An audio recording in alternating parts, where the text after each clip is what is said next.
Hi, guys. Welcome to Unhelpful Guide to Adulting. This is the Adulting Mindset Podcast, This is Nis. I am Jel.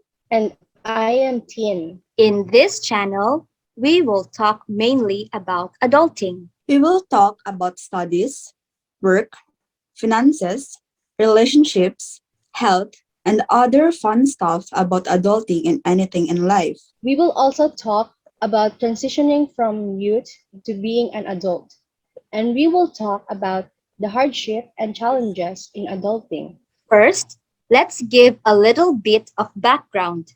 Again, I am Nis. I am 30 years old this year, and currently I work in the business consultation industry as a project assistant or junior consultant, and I am into business and finance. This is Jel, and I will be 22 years old this year. I'm a third year college student taking a business management course. This is Tin, and I am 20 years old this year. I am a first year college student in the art, science, education, and technology program in the food technology course. Why did we start this channel? So we started this channel because we wanted to connect with listeners, since there are people out there who are also going through what we are going through, and that is adulting. We want to be creative, do something fun while sharing this platform where a lot of people would be able to connect with us. This is the year 2022, and the pandemic has started way back in 2020 when news broke out about a virus in the last few months of 2019. So, we will talk about our experiences during this pandemic, what has been going on, and what we are going through. Our topic for today will be in a form of questions. Let me enumerate the questions. We will be talking about first, how were you able to cope with emotional and mental stress when there are restraints to go outside due to the pandemic? Second, how were you able to manage your finances, such as earnings or savings, during this pandemic when a lot of businesses and jobs were affected? And third, how stressed were you? Did you procrastinate? Did you think of giving up? And additionally, we will also talk about the popularity of online shopping and impulsive buying. Fourth, in connection with finances, during this pandemic, were you able to save more or spend more due to impulsive buying? Is impulsive buying a way to relieve stress? Fifth, what are healthy tips to cope with stress, especially stress is regards to study, work, and our finances? Okay, so let's start with the first question. How were you able to cope with emotional and mental stress when we were not allowed to go out? It was easy for me though, since I'm not a fan in going out since before pandemic. I'm a homebody. I am able to cope with emotional and mental stress through reading new adult books, watching Korean variety or K-drama, or even painting or sketching. I also got a hobby to write short stories, but I'm keeping those drafts hidden and private. Other than doing these hobbies, I practice positive self talk, but sometimes I overthink and thought that I was only hypnotizing myself to pretend to be okay so that I can be okay when my subconscious says that I'm really not. Also, being an overthinker doesn't help me to cope with emotional and mental stress easily and immediately. I think too much about my future and fear it rather than enjoying my present. It takes time, but I still get there. And really, talking to my best friends also helps me relieve some burden and stress I was carrying. For me, when the pandemic starts, it is really okay for me to stay inside the house because also going outside is very hot and traffic. The way I cope when I am experiencing emotional and mental stress during the declaration of restraining to go outside because of the pandemic is through watching new movies, or series, an anime, or rewatching it, playing with our cats and dog inside the house or at the front yard, reading manga and manhwa. And also, I bake non-oven goodies like chocolate chips. So for me, it was very difficult when the pandemic happened. The economy came to a halt, the economy stopped, and there were many businesses that closed. I had a small business, and I was torn whether to permanently close it or not. I kind of believed that the pandemic will just last for some few months. But then, as I was constantly listening to some analysts, they were saying this pandemic can possibly last until 2023 or still later than that. I decided to change my plans. The goal was still the same, but the plans changed. It was heartbreaking since my business only started operating in 2019 and I had to close it by 2020. And the business was really promising. I have gained new and returning customers.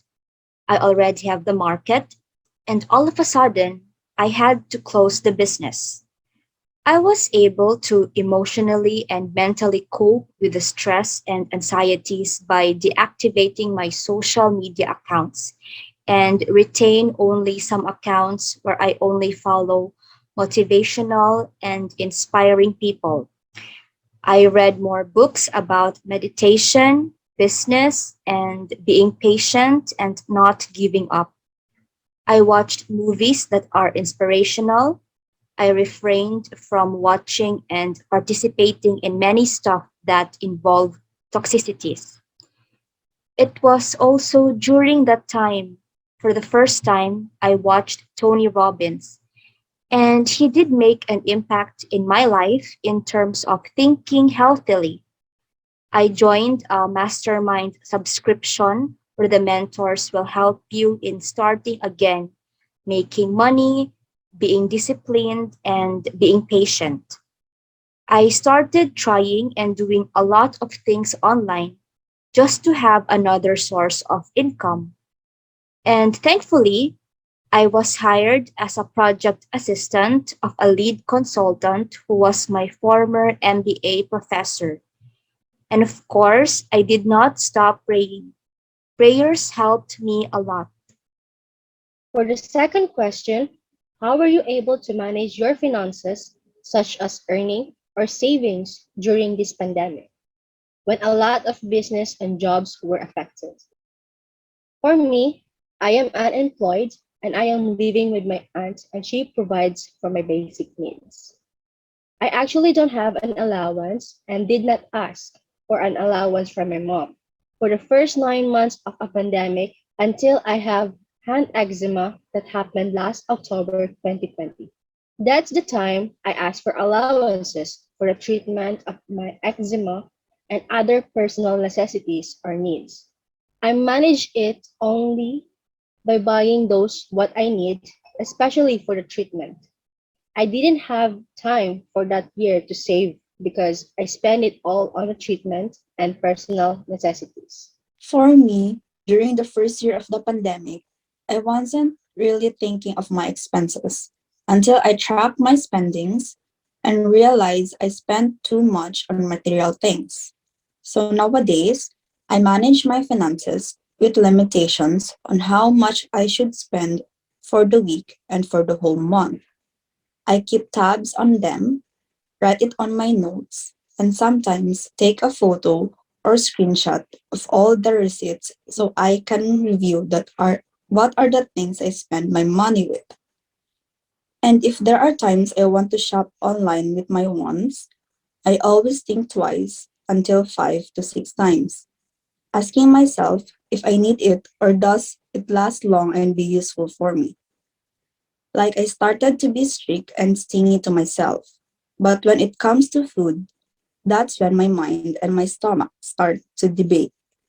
Like how I'm craving Korean cuisine right now, but the food I that I want was kind of expensive for me. And I have this thought that it will just give me a temporary satisfaction. So for me, saving and investing are really powerful habits that we should practice. We cannot invest when we don't have savings. When we invest, we make our money grow. Discipline and patience really are habits that will help you and I, help us manage our finances.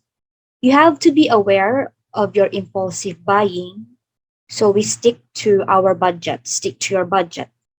It's also important to set up an emergency fund. This will help you with expenses that are needed urgently but are not included in your budget. My family really started to have a tighter budget during the pandemic. It was not hard budgeting. It was not difficult for us to budget since I already am very much aware of the difficulties we were going through. During the pandemic, my business closed. My mom had to undergo a major operation. So this gave us enough reasons to budget our expenses. We were just thankful we were able to pull through. My mom had to rest for quite a while, but she did not lose her job. So, for that, we are thankful for great bosses. Not all bosses are equal. Some bosses go out of their way to be kind to their employees. So, again, save and invest.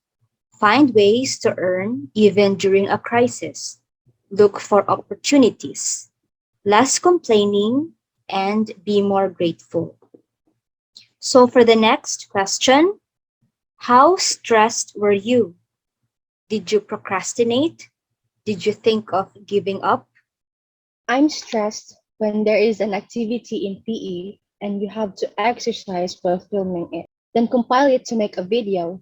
And like we don't have much enough of time to do it because we also have other classes after that subject.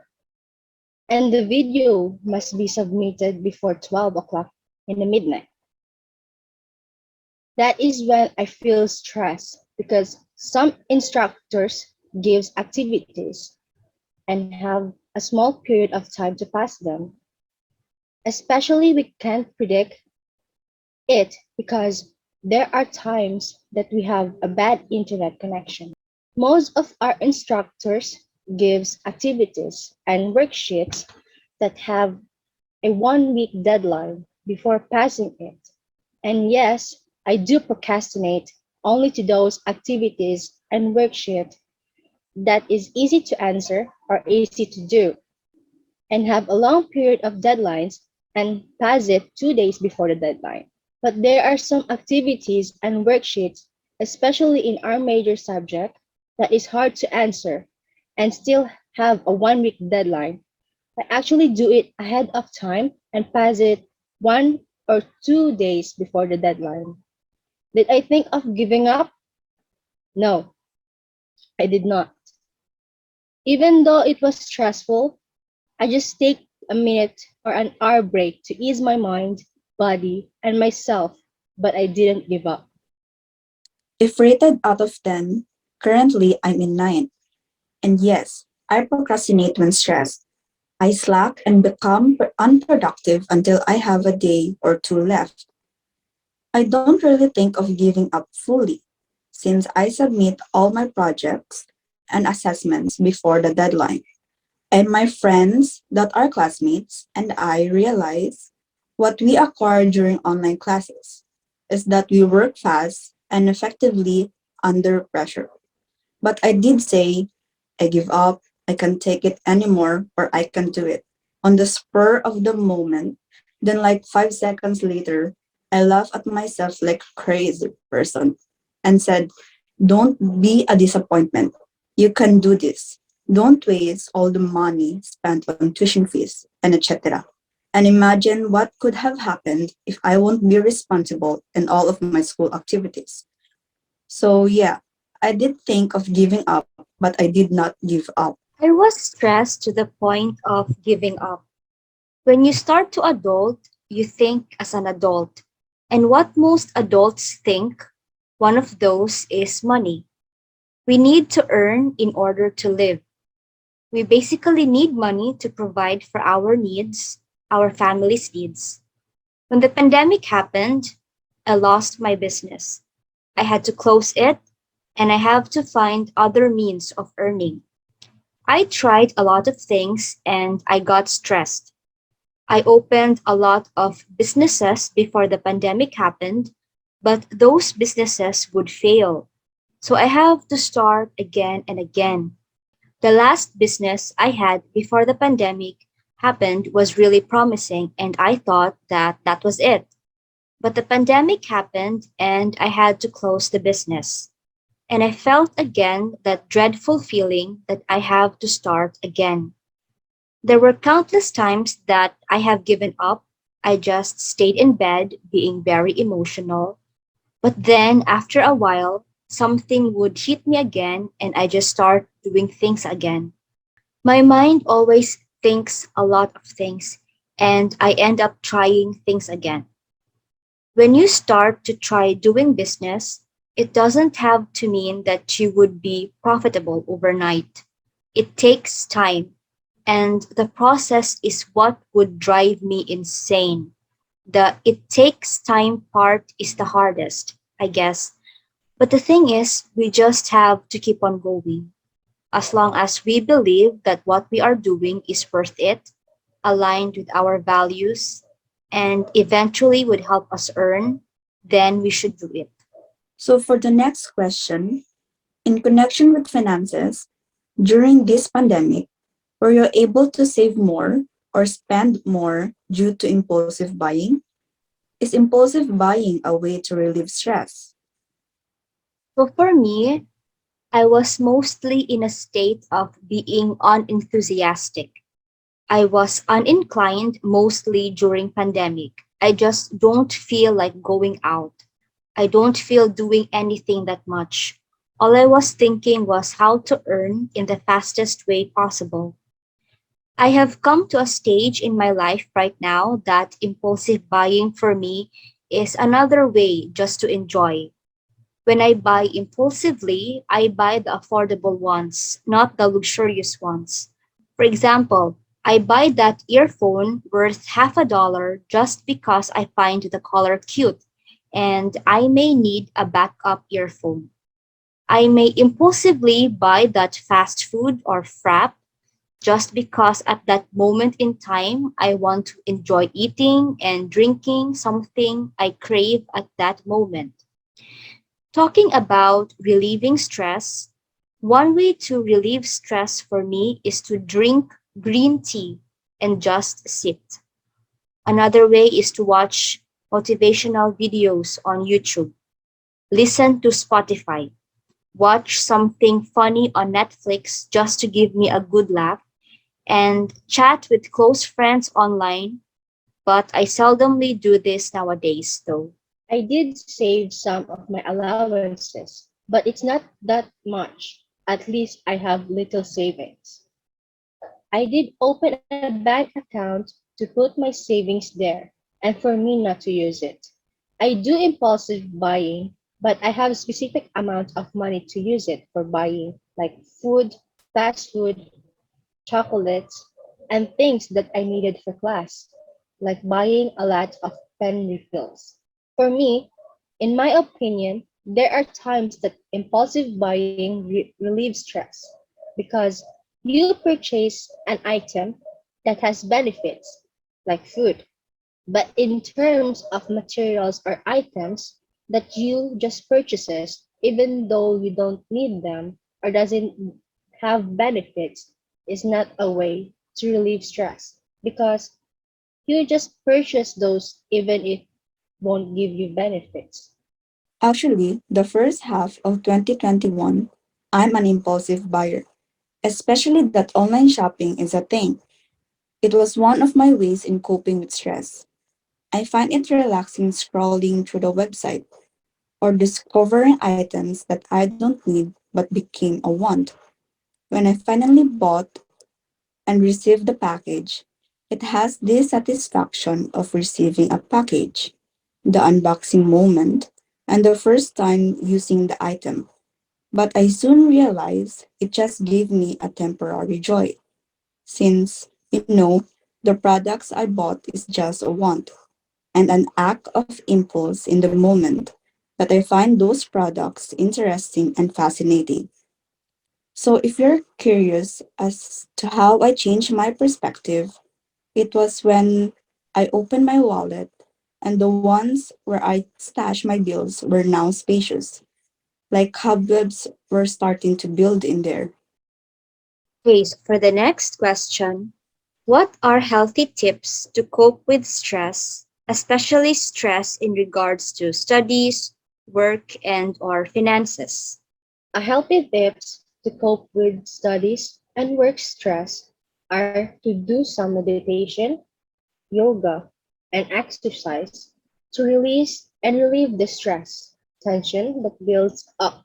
Get enough of sleep, have time for yourself to enjoy, and for the finances, always plan or make a financial decision too. Avoid temptation on buying an important purchase or impulsive buying.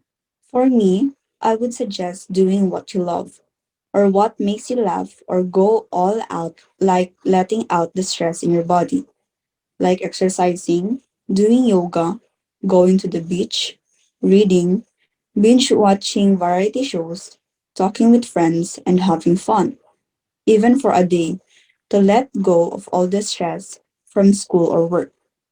In regards to financing, keeping tabs of your spending might help, and keep doing it until it becomes a habit to manage your money and prevent unnecessary expenses. We get stressed because we feel pressured. There's a good pressure. For example, it's a good thing that you feel pressured whenever you prepare for an exam, a presentation, or research. You have anxieties regarding these things because there's a need for you to finish it on a tight schedule. So for me, it's okay to feel these things. In order for you to cope with good pressure, you need to do the tasks at hand for you to be able to deliver what needs to be delivered. You have to be accountable. There's also an unhealthy pressure that creates stress. For example, in your work, you don't have a work life balance because your work is taking up so much of your life.